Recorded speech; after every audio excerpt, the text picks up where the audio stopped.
And you know, I think it's a damn good time in cabaret. And I'm going to go back to the issue of definitions because I'm going to make a little trouble.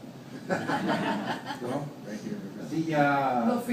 To speak to what Adam and David and Adam had to say, the closest way to define cabaret for me is location, location, location. Anything that happens at the Metropolitan Room is cabaret. You know, anything that happens at the Vision Festival is jazz. You know, I mean, it's just so specific, you know, to this location. So I guess when a Feinstein's closes, hopefully temporarily, or when an Oak Room closes, you know, then we'd bemoan it because it is so specific to those locations. But I always go back to the guiding words of Donald Smith, who said cabaret is not about the material, it's not about the room, it's about the connection between the performer and the audience. So I enjoy Barb Younger doing Bob Dylan songs, and I've come to appreciate Dylan himself, but I don't have a long history of going to rock concerts or going to hear Dylan himself. I enjoy Lauren Fox doing Leonard Cohen, and I don't have a long experience with Leonard Cohen, but I enjoy it being presented in that venue and that milieu, it being brought into that mindset. And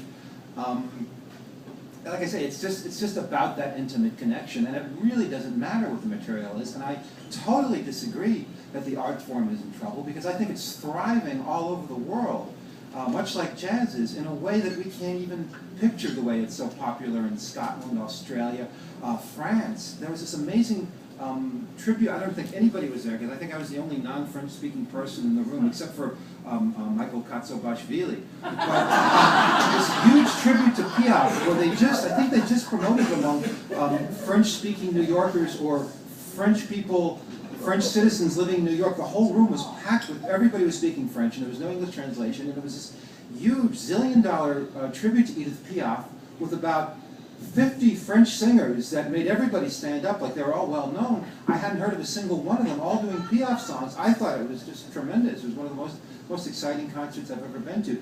This kind of concept, where you have the connection between the performer and the audience, and the songs are intimate and direct, and the connection is there, I think it's just thriving. And even if it isn't necessarily Noel Coward 1935, the whole idea is out there, and it's growing, and it's thriving, and it's taking forms and shapes that we can't even imagine.